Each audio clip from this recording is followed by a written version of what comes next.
soleil menace, créateur des étoiles, mon secours est en toi.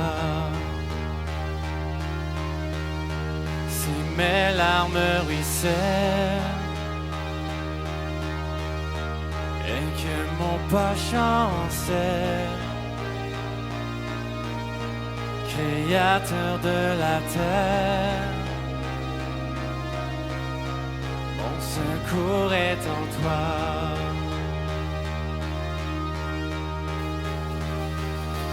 Je lève les yeux vers les hauts sommets. Toi seul est mon Dieu. Je proclamerai, toi seul est ma force, toi seul me restaure, mon secours est en toi.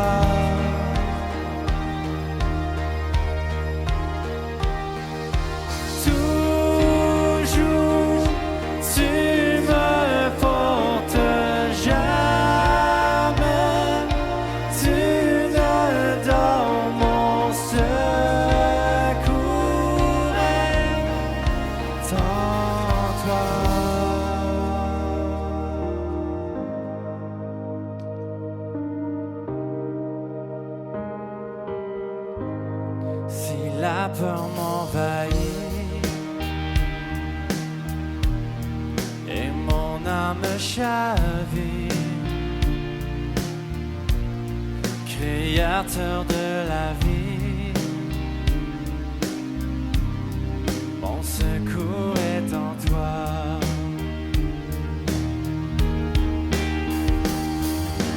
Je lève les yeux vers les hauts sommets. Toi seul est mon Dieu. Je proclamerai, toi seul est ma force, toi seul me restaure, mon secours est en toi.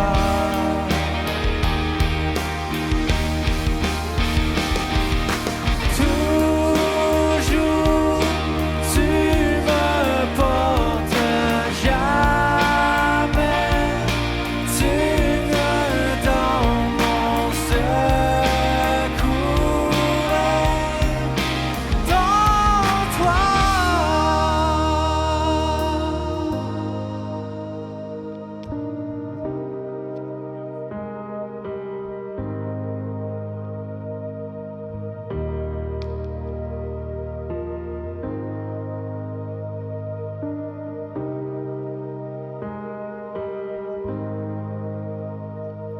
Ta victoire, mon espoir, ton chemin, mon destin, ton salut, mon refuge, tout est en toi. Ta victoire, mon espoir, ton chemin, mon destin, ton salut, mon refuge, tout est en toi.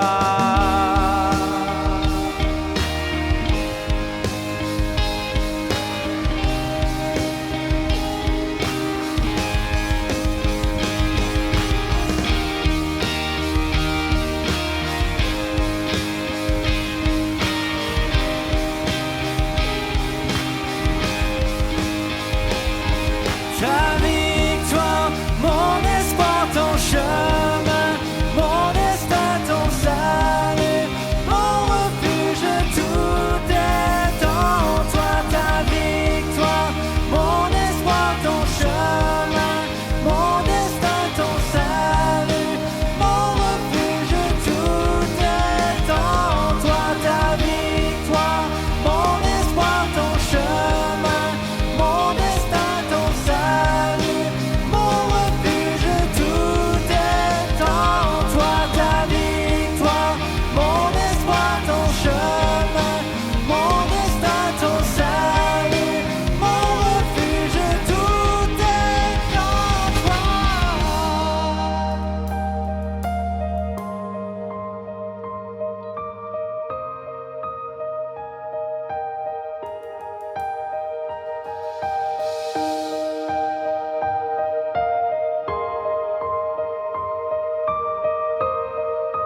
Peut-être que vous avez recommencé à faire de la marche récemment, vous vous promenez dans les rues et là, vous avez vu des arcs-en-ciel. Moi, ça m'est arrivé justement hier. Je voyais dans des fenêtres des arcs-en-ciel avec un message « Ça va bien aller ». Je ne sais pas si vous avez suivi un peu ce mouvement. J'imagine que ça a été créé peut-être par des parents qui voulaient apporter leurs enfants à faire des nouvelles activités, à les occuper, mais aussi apporter un message d'espoir, comme quoi que, bon, ben, tu sais, après cette circonstance-là qui est vraiment particulière, comme quoi qu'on est un peu confiné à l'intérieur, qu'on ne peut pas trop avoir de contact avec les gens, que ça va bien aller. On va reprendre notre cours, le cours de nos vies très bientôt, retourner à l'école, retourner au travail, et puis le printemps s'en vient, etc. Donc, ça va bien se passer. On n'aura pas tant de morts que ça, finalement, c'est ce qu'on espère. Et je suis convaincu que ça va être la réalité, parce qu'on en a déjà vu d'autres virus, l'humanité en a déjà eu d'autres. Et puis, fort probablement que les médecins, la science va nous permettre de découvrir peut-être certains vaccins, puis le cours de nos vies va reprendre rapidement.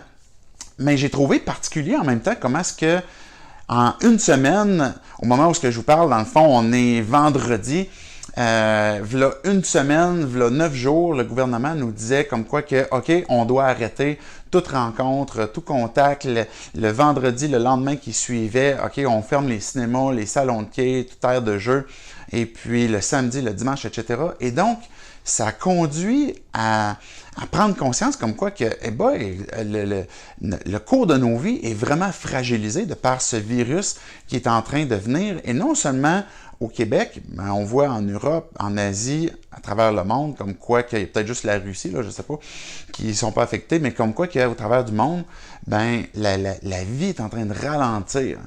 Et ce que je veux vous suggérer, c'est que cette circonstance dans laquelle on est présentement, bien qu'elle semble un peu amener de crainte, un peu d'inquiétude, de même peut-être être un peu terrifié avec ce qui va se passer, mais que c'est un cadeau de Dieu. Pourquoi un cadeau de Dieu? Parce que cette circonstance nous emmène à réfléchir sur notre vie, à savoir est-ce que l'éternité existe? Est-ce que j'ai besoin de considérer dans ma réflexion, ma marche avec Dieu, si je suis déjà croyant, je suis déjà un disciple, je suis déjà Jésus, comment est ma foi par rapport à lui, puis ma compréhension de l'éternité, puis l'impact que ça a maintenant. Et que si je ne crois pas, mais qu'est-ce qui arrive maintenant? Qu'est-ce qui va arriver pas juste quand ma vie va reprendre son cours, mais peut-être quand que ma vie sera peut-être à son terme. Est-ce que l'éternité existe? Et maintenant, c'est l'occasion, et c'est un cadeau que Dieu nous fait, de pouvoir prendre conscience de ça. C'est un petit peu comme un petit électrochoc qu'on a l'occasion de réfléchir sur l'éternité. Quand que Jésus est venu sur terre, il a raconté cette histoire justement de l'époque de Noé. Il disait, mais les hommes, ce qu'ils faisaient, là, dans le fond, c'est qu'ils se mariaient, ils mangeaient, ils buvaient. Puis le problème que Jésus est en train de dire, c'est pas le fait de se divertir, de manger, de boire, d'être en couple, d'avoir des accomplissements. C'était pas ça le problème. Mais ce que Jésus va poursuivre dans son discours dans Matthieu 24, c'est les hommes, l'humanité ne se souciait pas du tout comme quoi que, ben, il y a quelque chose de majeur qui s'en vient. Il y a un jugement qui s'en vient. Et pendant cette période-là, il y avait un message de considérer Dieu, considérer l'éternité. Repentez-vous du mal que vous êtes en train de faire parce que c'est pas ce que Dieu désire pour l'humanité. Et quand Jésus a donné cet exemple-là, ben, ce qui est en train d'interpeller les gens à l'époque, comme pour nous aujourd'hui, c'est considérer la fin. Considérer le moment où le Fils de l'homme va revenir. Jésus, en disant ça, il parle de lui, qui sera un moment où tout va bien aller, dans la mesure qu'on a placé notre foi en lui. Mais ça n'est pas une garantie que ça va bien aller si je n'ai jamais placé ma foi en lui. Au contraire, ce que Jésus nous interpelle, c'est à considérer l'éternité et à considérer que un jour, nos vies vont reprendre leur cours. Un jour, on va sortir de cet isolement dans lequel on est présentement. Mais est-ce qu'on va juste reprendre le cours de nos vies, puis reprendre le quotidien, puis laisser aller les choses? Ou est-ce qu'il y a une nouvelle vie qui est en train de s'ancrer, une nouvelle vie dans laquelle Jésus veut nous faire entrer? Un peu comme à l'image de l'arche à l'époque de Noé, ben l'invitation était que pour être sauvé à travers ce déluge qui s'en venait, c'était d'entrer dans l'arche. Ben pour nous aujourd'hui, l'image de cette arche-là, c'est Jésus dans lequel il nous invite à entrer en relation avec lui pour qu'on puisse pas entrer en jugement, mais plutôt être délivré, pour qu'on puisse goûter cette vie nouvelle. Et quand on est dans cette nouvelle vie, qu'on a placé notre foi en lui, dans une perspective d'éternité, puis que j'ai dit, Dieu, je reconnais le mal que je fais, je reconnais la destruction que je fais, et je veux continuer de vivre sur terre, mais dans une nouvelle compréhension que Jésus, c'est toi que je veux suivre, et dans lequel je veux être complètement pardonné, pour un peu dans cette image comme quoi j'entre dans l'arche, mais je vais être sauvé. Cette réflexion dans laquelle Dieu nous invite maintenant à faire est un cadeau que Dieu nous fait, que Dieu nous donne. Cet arc-en-ciel est un message d'espoir qu'on reçoit dans les derniers jours, que oui, le cours de nos vies va reprendre fort probablement très bientôt et que ça va bien aller. Mais l'arc-en-ciel est aussi la promesse d'un Dieu qui est fidèle, qui aime, qui ne veut pas notre destruction, qui veut nous dire ça va bien aller, il n'y aura plus de destruction de par le déluge. Mais l'arc-en-ciel est aussi un message qui nous interpelle à Jésus, est-ce qu'il est celui dans lequel tu es entré dans l'arche pour avoir cette nouvelle vie et d'avoir cette certitude, cette espérance certaine, vivante, comme quoi que ça va bien aller.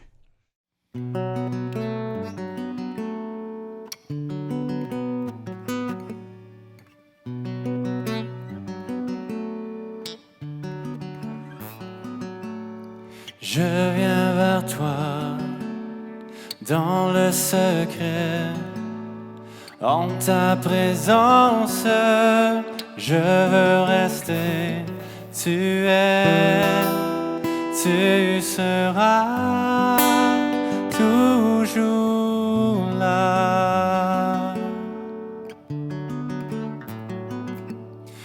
Tout contre toi, près de ton cœur, je peux entendre ta voix, Seigneur. Tu seras toujours là. Ébloui devant toi, éternel,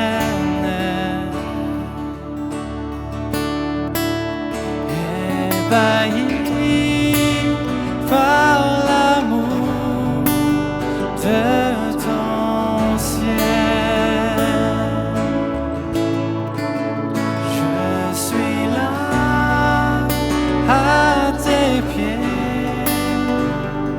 je viens t'adorer, je désire habiter près de toi.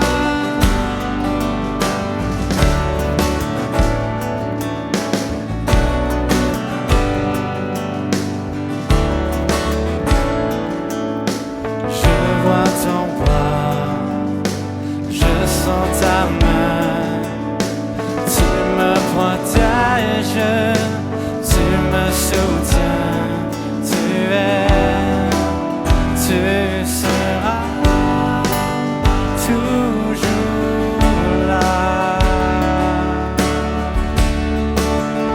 Ébloui devant toi, éternel,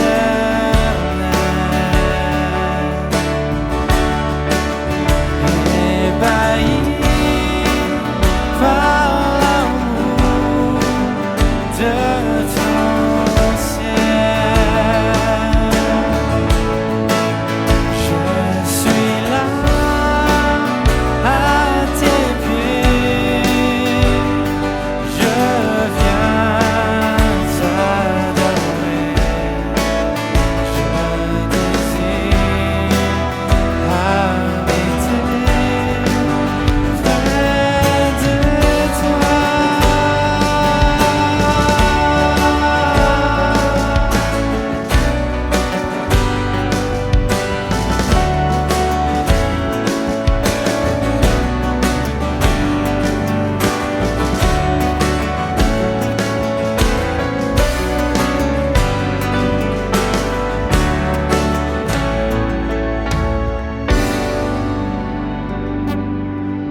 Que les gens loin de Dieu découvrent la vie en Jésus-Christ, c'est notre plus grande motivation à 180.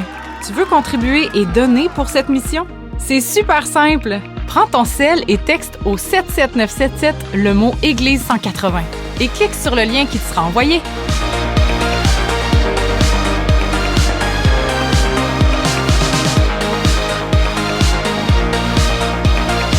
Merci.